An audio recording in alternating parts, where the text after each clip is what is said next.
I always preached as the executive director of East West Gateway that this region had great potential. We have everything going for us. We have natural geographic advantages. We're at the center of the country where we've got a reasonably good climate, although that can vary from time to time. And, we've got the Mississippi River.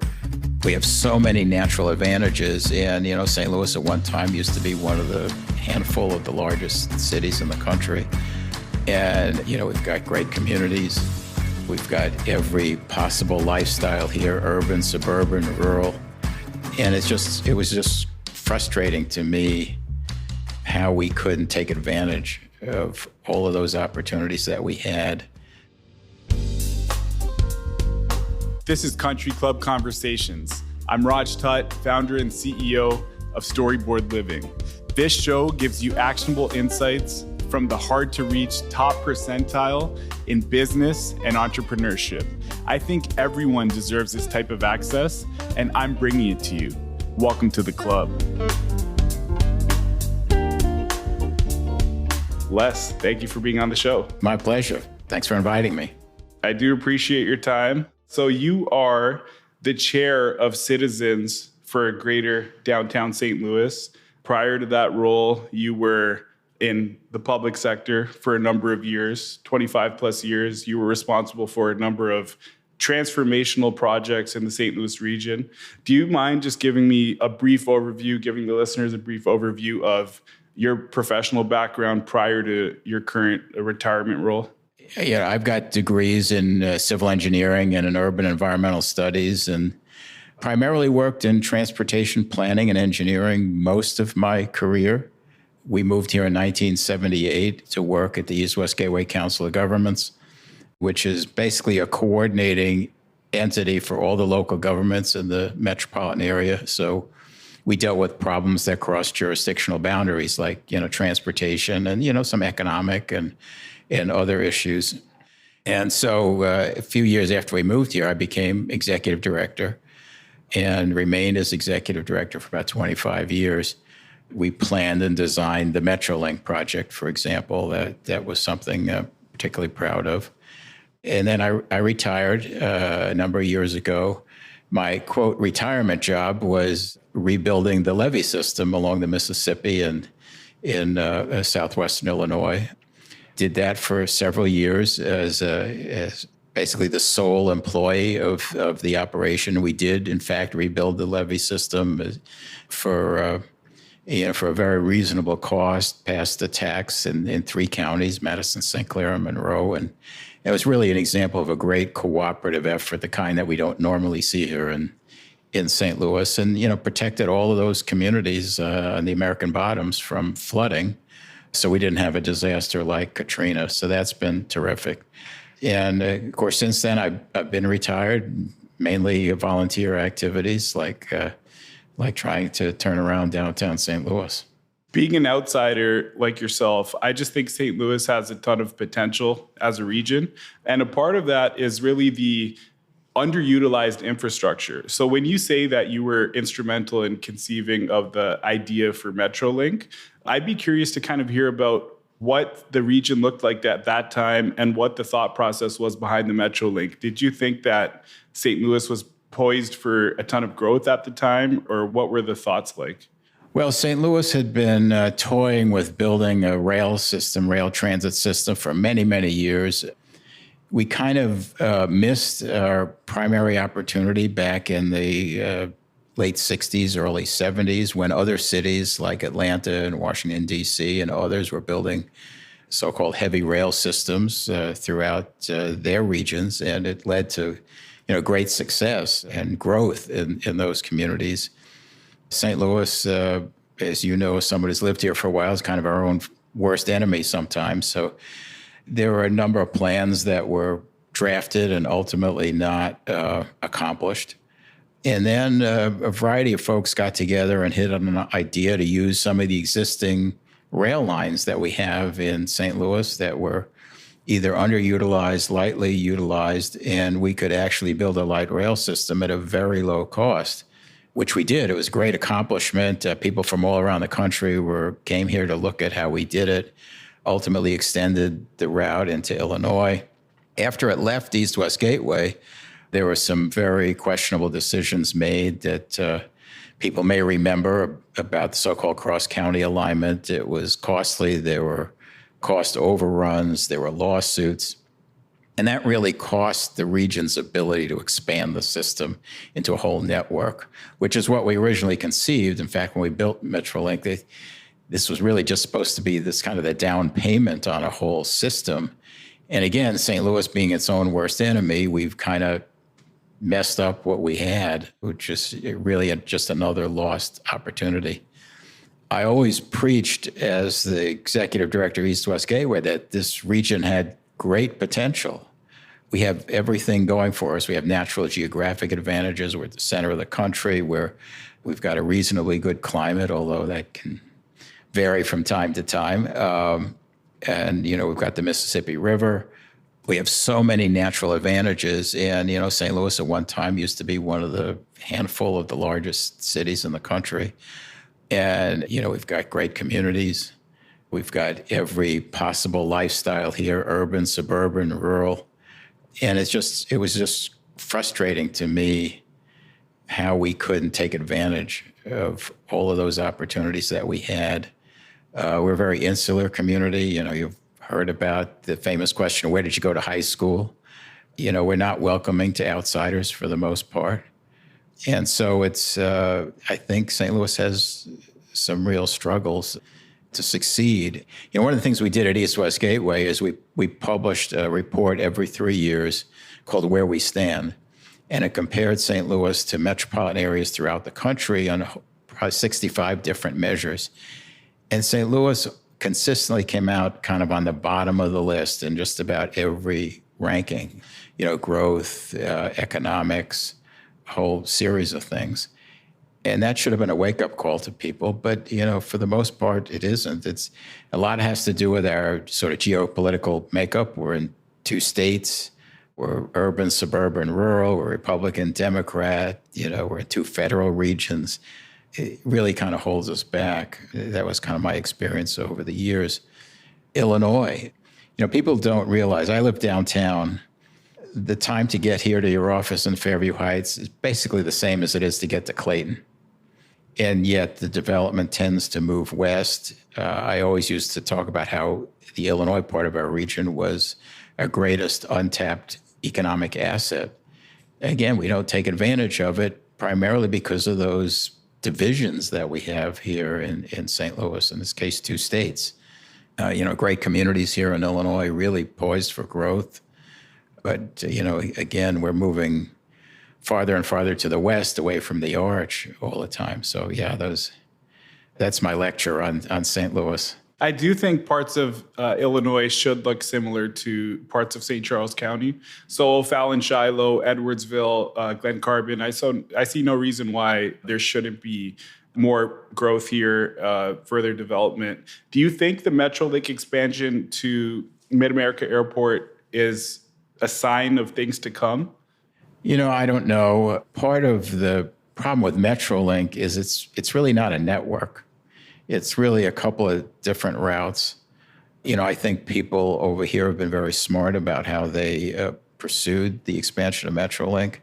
But this is not a growing region. It doesn't matter whether you're in Missouri, Illinois. We've kind of moved around the chess pieces on the board, but we're not growing as a region. And we have to grow as a region for everybody to succeed. That's the only way it happens.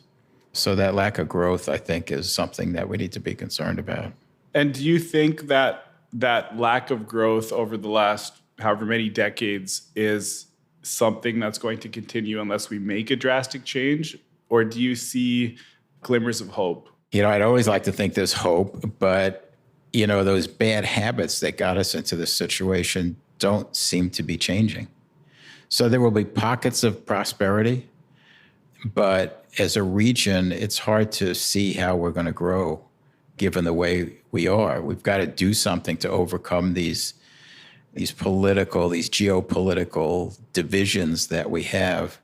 We have racial divisions that really cause a lot of problems in this region. We Many areas of our region don't provide good public services. Where I live in the city of St. Louis, I mean, there've been lots of stories written about the schools, about trash collection, about traffic and maintenance of basic infrastructure.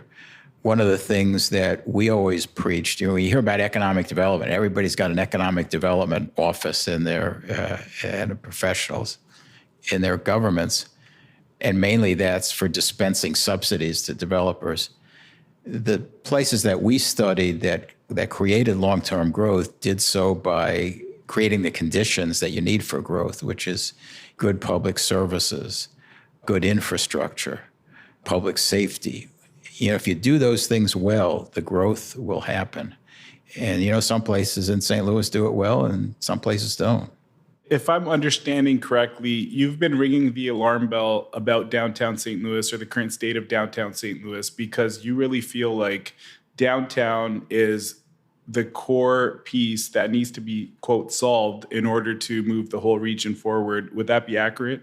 Yeah, I mean, it's hard to imagine a growing and prosperous region without a great downtown. Metropolitan areas that are successful have great downtowns. Now, a lot of that, I think people are calling that principle in question since the pandemic because it's really changed demographic patterns to a large degree. But I still believe that downtowns are the symbol of a region. That's what people think about when they talk about St. Louis. So, yeah, I think that having a great downtown is essential. And, it's why I've been spending a lot of my waking hours worrying about it. It's also very interesting that you decide to live downtown. Like being an outsider myself and being in the region for 10 years, whenever I have someone come and visit, I feel compelled to, number one, show them the entire region, but then also there's a part of me that just feels like I need to explain away downtown. I need to explain why downtown is the way it is and why it's not reflective of a metro area of 3 million people. That part about downtown really being, I guess, similar to the front door of a region, the central core, and us not having that currently, it is very, I think it's sad, but I do see hope for the future. A part of that may be because, I've only been here for 10 years, maybe 20, 30 years down the line, I may say something different, but it has all the right pieces. It has the bones. We have some things going for us. And your plan or your organization's plan, if it were to be put into effect, I think could help turn downtown around. Currently, downtown St. Louis, just for context, is struggling both from a crime perspective, an office vacancy perspective, and I believe it's the first or the second worst recovery in terms of post-COVID and people going back to work. Did I say anything that was not correct there? You haven't said anything I haven't heard before. Yeah, I mean, it concerns you when I've lived downtown now for over 18 years, and when people don't want to come and visit, we've got a great apartment. It's 2,300 square feet. It's a loft-style apartment, and it's something that you couldn't find anyplace else in the region. So, we enjoy living there. What I like to tell people is that, what other place in this country can you hang out at a national park in the morning, go to a Major League Baseball game at noon, have a nice dinner, and then either go to the movies or a show or a hockey game in the evening and never have to park a car, never have to get into your car. You can walk to every one of those things. It's an easy walk. There's not many places anywhere where you can do that. But at the same time, when people don't want to come and visit you downtown, when, as you put it, you're almost embarrassed to show people our downtown, that really hurts. And it's something that the entire region needs to be concerned about, not just those of us who live or work downtown or the city of St. Louis or whatever. No, everything you said is accurate, and I've heard it before, and, we got to turn that around. I agree that the entire region should be worried about downtown. It should be working towards a better downtown. What are some of your ideas or thoughts or plans that you'd like to see put into effect to get the entire region to work towards a better downtown? And then just to have the city of St. Louis perhaps implement some new measures that would help? Let's start with the city of St. Louis. You've got to have the right combination of good public policy, competent people to implement those policies, and a supportive business environment to be successful. So we've got a group called Greater St. Louis Incorporated. You may have heard something about them. Just all the big businesses in the region. And, they're concerned about downtown. The problem is they're a donor-supported business organization, so they are limited in what they can do.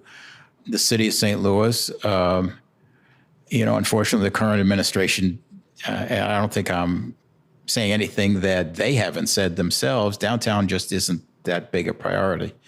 They think it's one neighborhood out of 20 some odd that they've got to deal with, and they're struggling. Public safety is an issue to some degree, more of a perception than a reality, but it's an issue. Infrastructure downtown is not in good shape. Doesn't look good.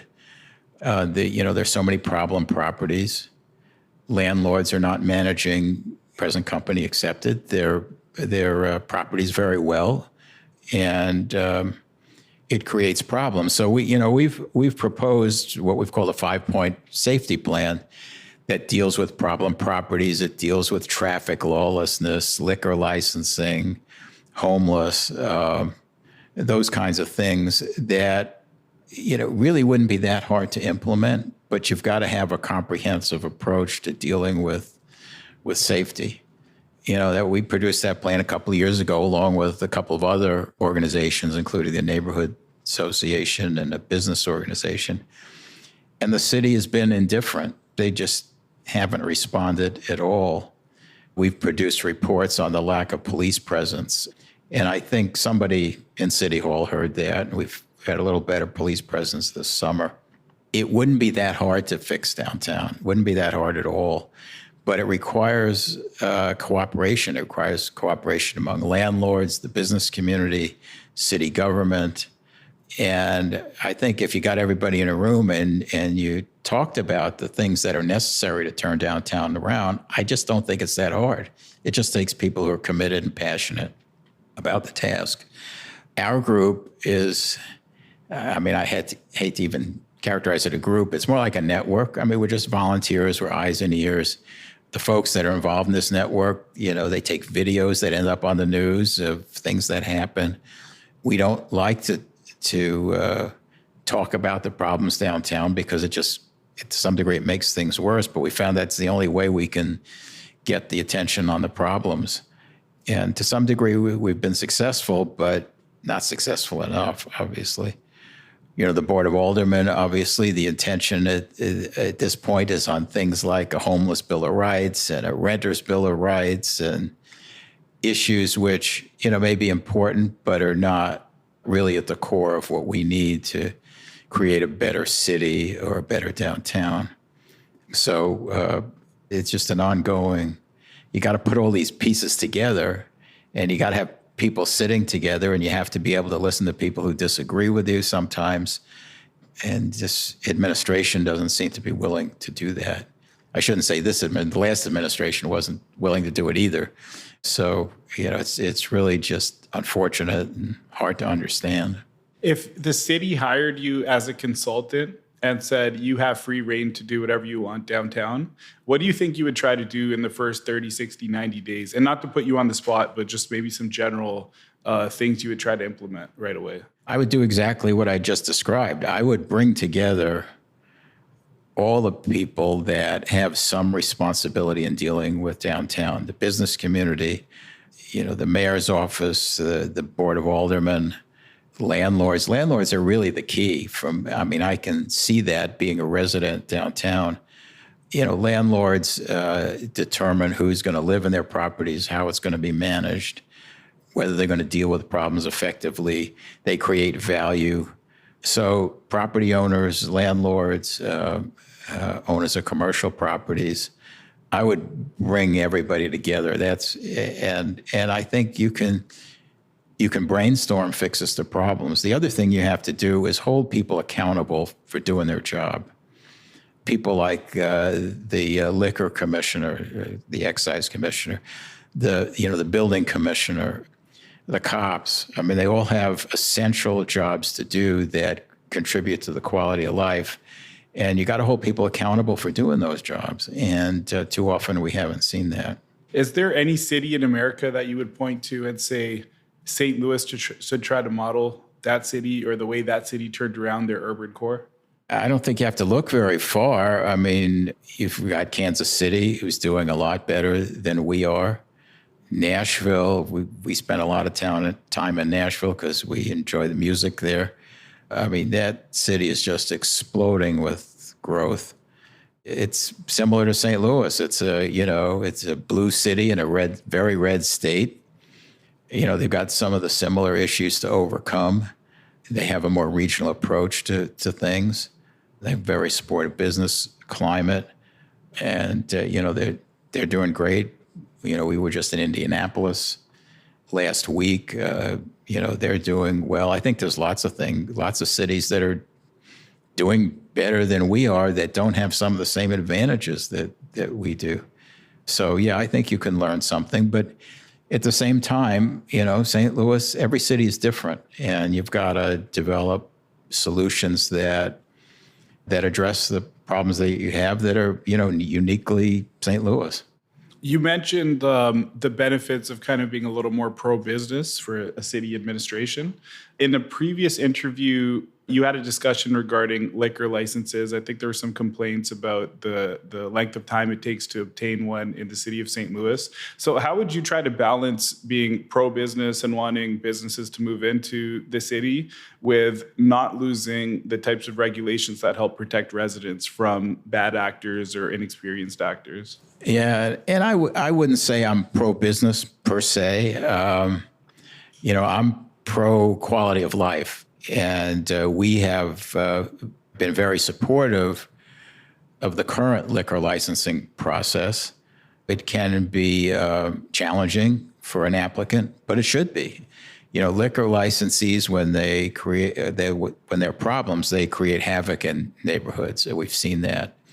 I live right next to the infamous Rain nightclub that had caused so many problems. The administration of liquor license in the city is basically failed. And so when you have problems, they don't address them. So the neighborhoods have had to be pretty vigilant about who gets liquor licenses. And I think that's important. The proposal to make it easier to get a liquor license, I think, is actually very misguided. I think you're friendly to business by creating the conditions that support business, public services, infrastructure, public safety. You do those things, business will come. You won't have to pay them to come. When you have a subsidy-driven economy, that can't succeed in the long run. I mean, we've seen the problems that happened when we do that. For example, some years ago, when I was at East West Gateway, we provided a lot of money to rehab Washington Avenue. Wonderful project. Business, a lot of small businesses were moving in, interesting businesses. And then the city poured subsidy into Ballpark Village with the Cardinals. Overnight, that sucked the life out of Washington Avenue.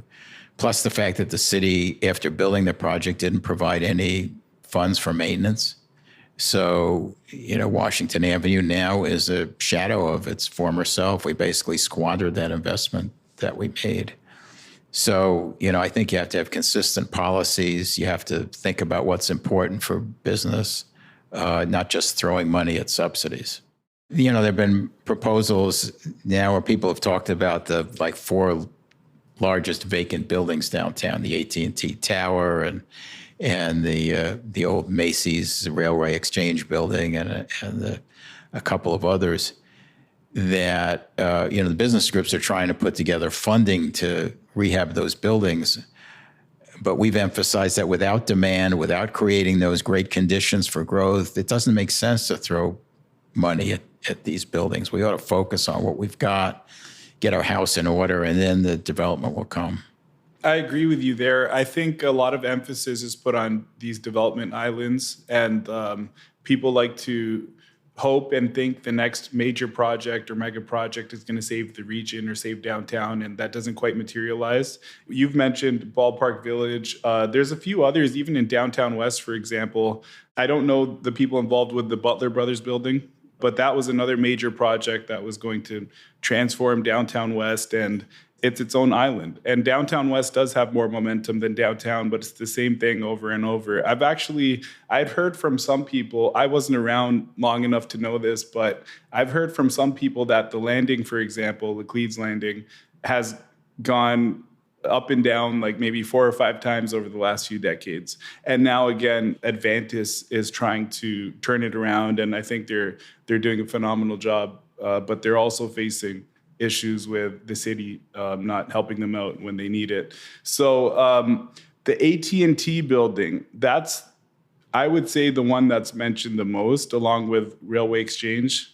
And I just don't see how a project like that can turn around an entire urban core. And I don't see why anyone would think it's a good idea to keep placing the same bet over and over.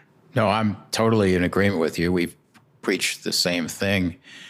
You know, I've been here for a long time, and there are many projects that are supposed to save downtown. Every stadium that was ever built was supposed to save downtown. You know, the soccer team was supposed to save downtown, Union Station, you know, casino, so many other projects were supposed to save downtown. You know, you mentioned the Butler Brothers building now, the Victor Apartments. They've been struggling. They've got 370 apartments in there. They're struggling to fill those apartments because we didn't really think about demand before undertaking a project like that. And again, it's this idea that you can somehow divorce business from public policy, which you can't do. You know, you mentioned the term islands. I think that's what we've created as a series of islands in downtown. Ballpark Village, you know, the soccer stadium area, Union Station, the casino. And those owners, unfortunately, I mean, I can understand it, but it's unfortunate. They're self-interested. They want to protect their island. The Cardinals have been a particular problem. I mean, they've opposed many of the public policy initiatives that we've advocated because of their own economic or other interests. And they don't want to sit at the table with anybody who doesn't agree with them. Those are the kinds of issues and challenges that we face in trying to move downtown forward. It's interesting that you say that, because I would, as an outsider, I would think the Cardinals would be on board for anything that can help downtown, since they're a major piece of it. So what in particular have you seen them, if you recall, oppose? Well, I mean, any number of things. One of the problems that we have downtown is these large, insecure parking lots where people gather at night and cause a lot of problems. And so we wrote and supported legislation to provide security at those lots. Cardinals opposed it. Either they didn't want to spend the money, or there was some other political ties that they had. We have an organization downtown, the Community Improvement District, that has been largely ineffectual over a number of years. They came up for reauthorization a couple of years ago. We all pay a tax into this organization. And, you know, they plant flowers downtown and do some other things, largely ineffectual. We opposed that reauthorization. The Cardinals very much supported it. They twisted a lot of arms. You have to collect a majority of signatures of a majority of property owners in the area for them to authorize this tax. We opposed it. It passed by one vote. The big businesses downtown supported it. Most of the small businesses did not. The residents absolutely did not, because we see how ineffective the organization is. And they put a ton of money into that campaign. The Cardinals supported it. The Cardinals are represented on the board of this organization. The incoming chairman is from the Cardinals. The current chairman is from Stiefel Nicholas. And, you know, of course, now there's a fair amount of buyer's remorse on the business community because they're seeing again how ineffective the organization is. But the Cardinals, you know, were a real obstacle there. They've been an obstacle on other things that we have tried to deal with, including things like short-term rentals, which are a clear problem, liquor licensing, all sorts of things where, for whatever reason, they have not been a friend to our proposals to deal with the problems downtown. Again, it's this kind of island problem that, it's all about self-interest. Has that current downtown organization been in place since you moved downtown in 2005? Yeah, that organization has been in place for, 25 years or something. It's been reauthorized a couple of times. There are times when they've done good work, but not in recent years. When you moved downtown in 2005, Wash Ave was probably, or like you mentioned, really at its peak or close to it. The decline must have been slow, and I'm sure at first it wasn't obvious. But what were some of the signs, or when did you first think we're in trouble and we need to do something? I was concerned about downtown even when we first moved down there. Things looked good. There were loft tours. There were thousands of people showing up. A lot of people speculating on properties. Developers were anxious to get in. They were overpaying on some of these big warehouse buildings, where it's hard. I mean, you would understand this. It's hard to get your investment back when trying to maximize the number of units going into these buildings with these big floor plates to get adequate windows. And so that, there are a lot of, as we toured other lofts, we were seeing that some of these were going to be problems when it came to resales. And speculators were buying a lot of them. And then the recession hit in 2008. And that's when things really took a tumble downtown.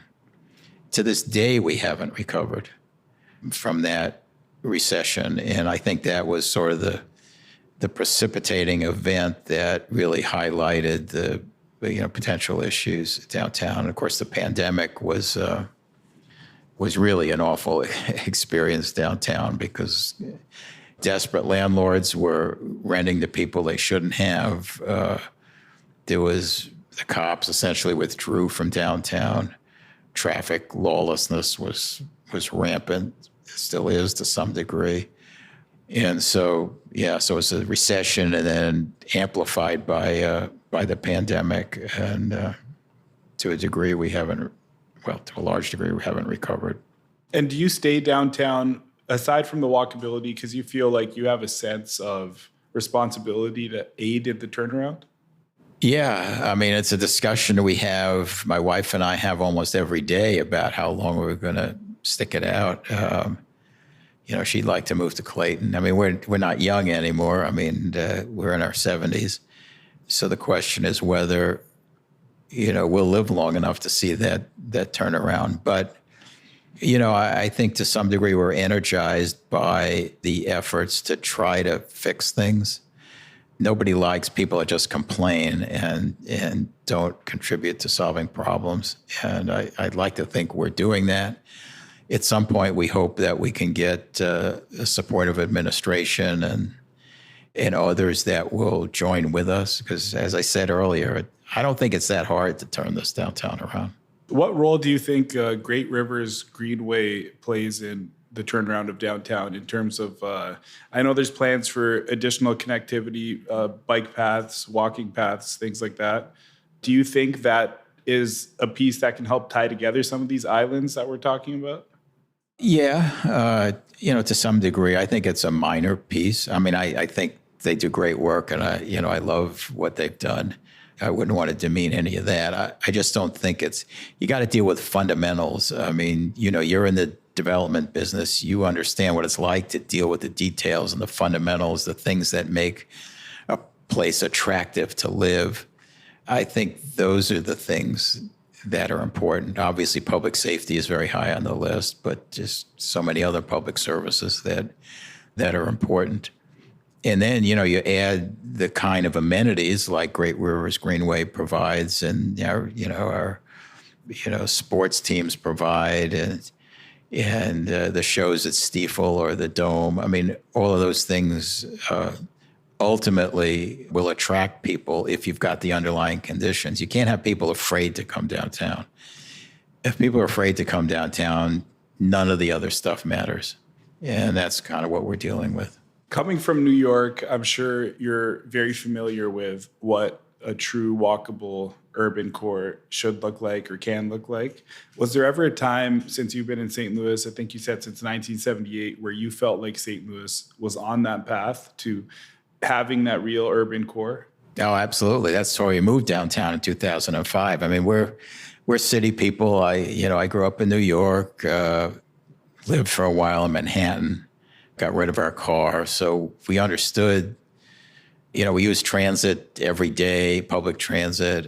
We walked every place. We walked miles. We understood that. And St. Louis is the closest, downtown St. Louis was the closest we could come to sort of recapturing that idea for ourselves. And we were on that path. Clearly on that path in 2005 when we moved downtown. But it's just sort of dissipated at this point. Still walkable. I mean, we got a dry cleaners across the street. We got a movie theater downtown. If we decide we want to go to a Cardinals game and the weather's nice, we just go online and buy tickets and walk over. I mean, we still have all of that, but you don't have the excitement. You don't have this level of street activity.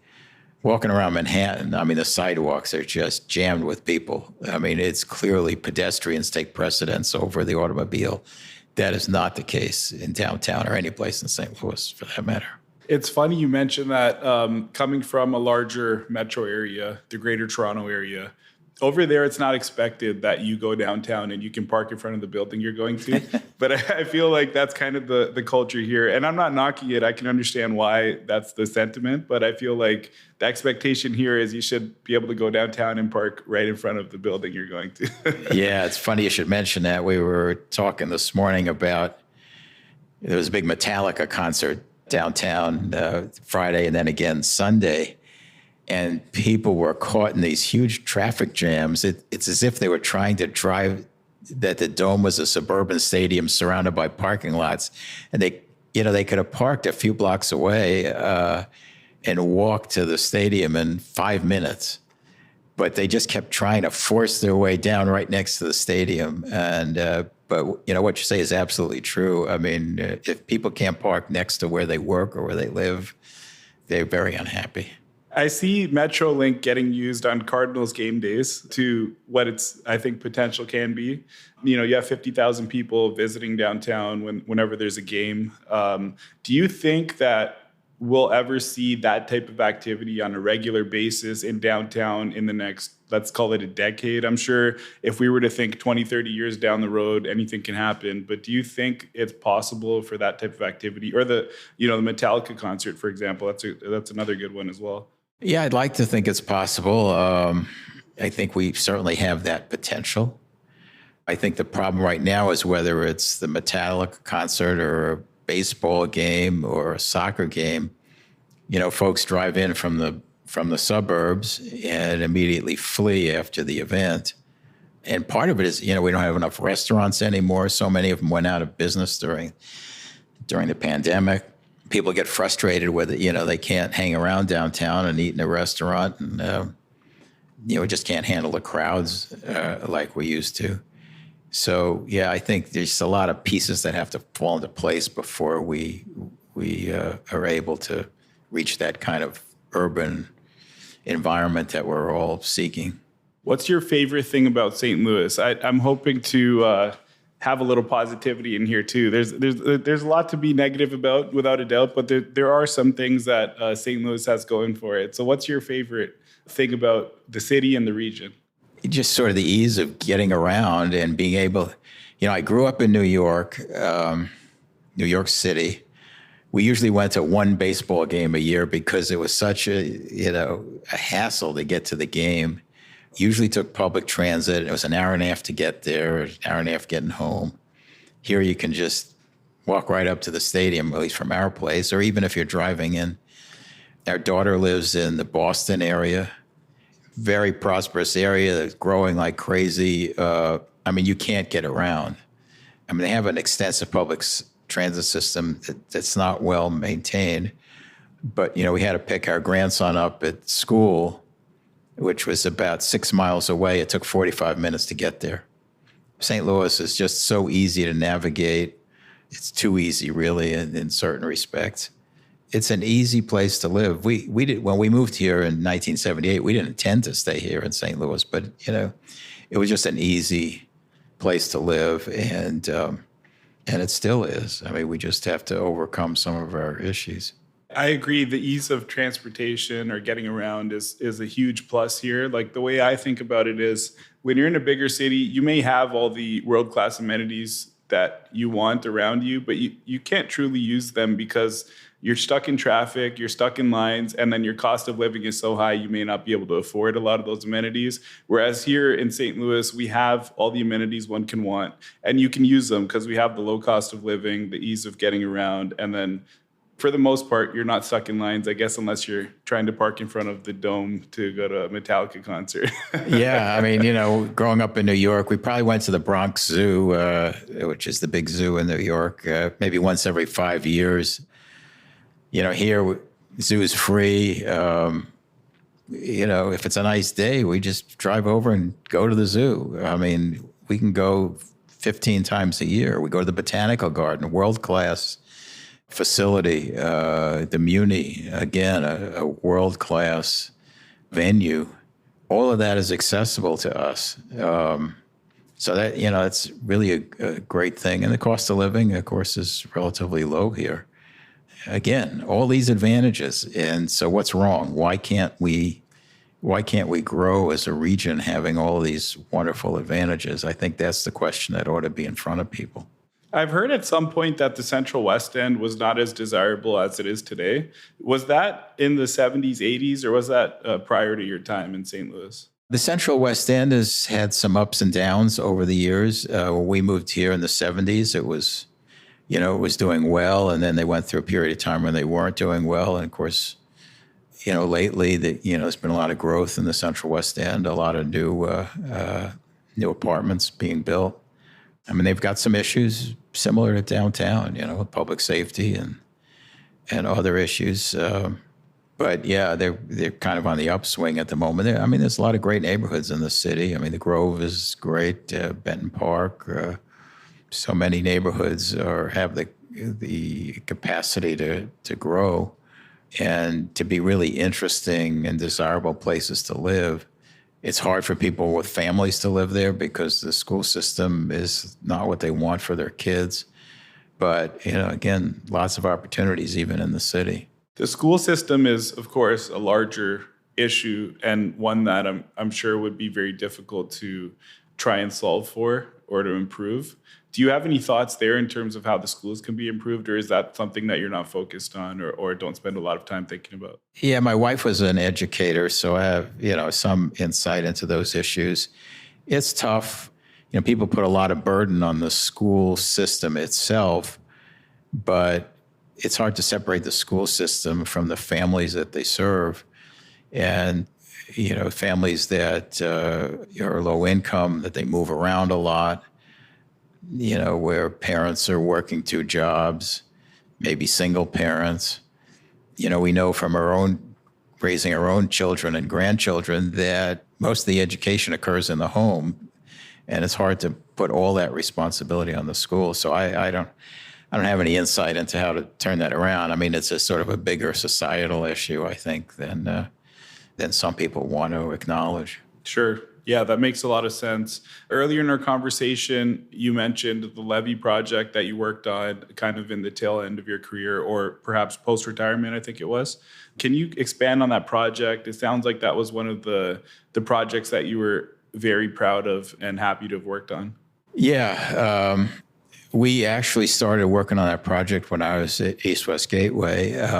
The Federal Emergency Management Agency was threatening to, quote, decertify this levee system here because after the 93 floods and subsequent to that, the levees were so weakened that the real potential existed of flooding the entire American bottoms. And people don't understand how big that is. I mean, that goes all the way from the river out to Collinsville. And if that ever flooded, it would be an epic disaster, far worse than Katrina with New Orleans. All of the environmental issues from the industries on the riverfront, all the communities, whether it's East St. Louis or Granite City, and all the communities along the river would be destroyed if that ever flooded. So we put together a plan, and people here had, they understood the implications of it. If those levees were decertified, people wouldn't be able to get flood insurance, or it would be so costly that they couldn't afford it. It would be an economic nightmare of epic proportions for the Illinois portion of the region and all the big businesses along the river. So we put together a plan to collect a small sales tax from 3 counties, St. Clair, Madison, Monroe. Initially, we went to the Corps of Engineers, and because the Corps of Engineers is primarily responsible for building and maintaining levees, and said, well, we'll use our local taxes as match for the federal dollars. Tell us how long it would take you to do the project and how much money you needed. And so they told us they could do it, and it would take probably up to 2044 to get the levees rebuilt. So we immediately went to work on figuring out how to do this project ourselves. And ultimately, we did it basically for half or less the cost that the Corps of Engineers was proposing. Got it done in a relatively short period of time. Those areas are now protected. Levees are not a great thing necessarily, and I was generally not supportive of levees, but we have all these communities that have existed for 100 years, many of them poor communities. We couldn't risk destroying those communities and the businesses on the levee. So we did it. We had some good design consultants and contractors that got the job done. We developed relationships with organized labor, and they were just absolutely terrific in supporting the project and making it all work. So yeah, I was pretty proud of that accomplishment. That is a major accomplishment. And we're talking as far north as Alton and as far south as Columbia. Is that about right? Yeah, up to Alton and Wood River and all the way down to Columbia and Waterloo. Got it. Yeah, that's a massive project, and I'm glad you were working on it. Yeah, I'm glad I was too. I had a lot of fun actually getting it done. And the other thing was that getting people to actually cooperate, the local governments to cooperate to do a regional project. There were some pretty conservative folks that were involved, politically conservative, and they agreed to pass a tax, and we wrote bylaws that gave each of the counties a voice in making decisions. We never had any disagreement. We had a board of, I think it was 3 people from each county, terrific people. I don't know that we ever had any disagreement. They all cooperated, and we got the job done. And that's, it's hard to imagine some of those things happening today. I talked to people just a couple of weeks ago about how we got MetroLink done, and, we got federal funds and we had some local funds. We had a Republican senator, Jack Danforth, a Democratic senator from Illinois, Dick Durbin, Republican congressman and Democratic congressman from both states, all working together to get us the funds to do that project. It's hard to even imagine anything like that happening today, given the political divisions we have in this country and this region. But that's what you need to do to make progress. I do hope that changes and we're able to cooperate and move the region forward. I want to be respectful of your time. So we like to end the show with what we call a hole-in-one, which is just your biggest piece of advice for anyone to either improve their life or, in your situation, perhaps make an impact in the public sector the way you did. So just your biggest piece of life advice, let's call it. I think my biggest piece of advice is to get involved, to get engaged. Just don't complain about problems. There's so many opportunities for people to be engaged, not the least of which is to actually vote.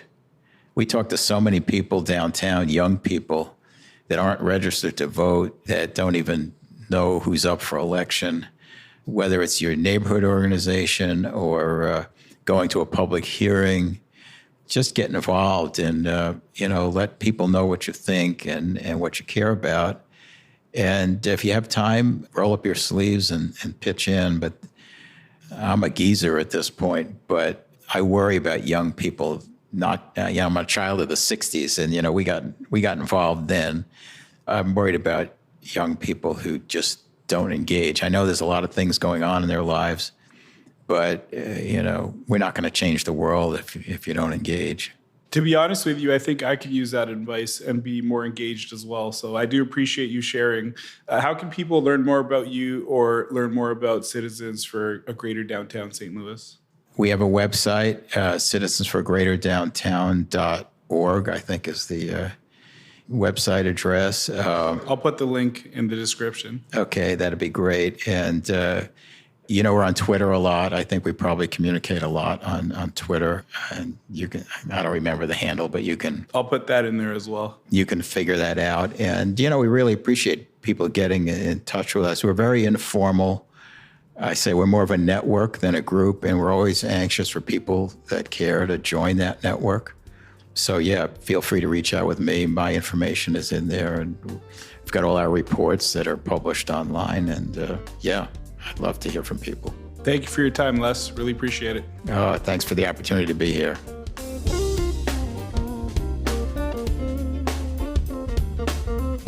If you're a high-quality company interested in reaching the high-performing audience of Country Club Conversations, let's see how we can work together. To explore sponsorship opportunities, email advertising@storyboardliving.com. That's advertising@storyboardliving.com.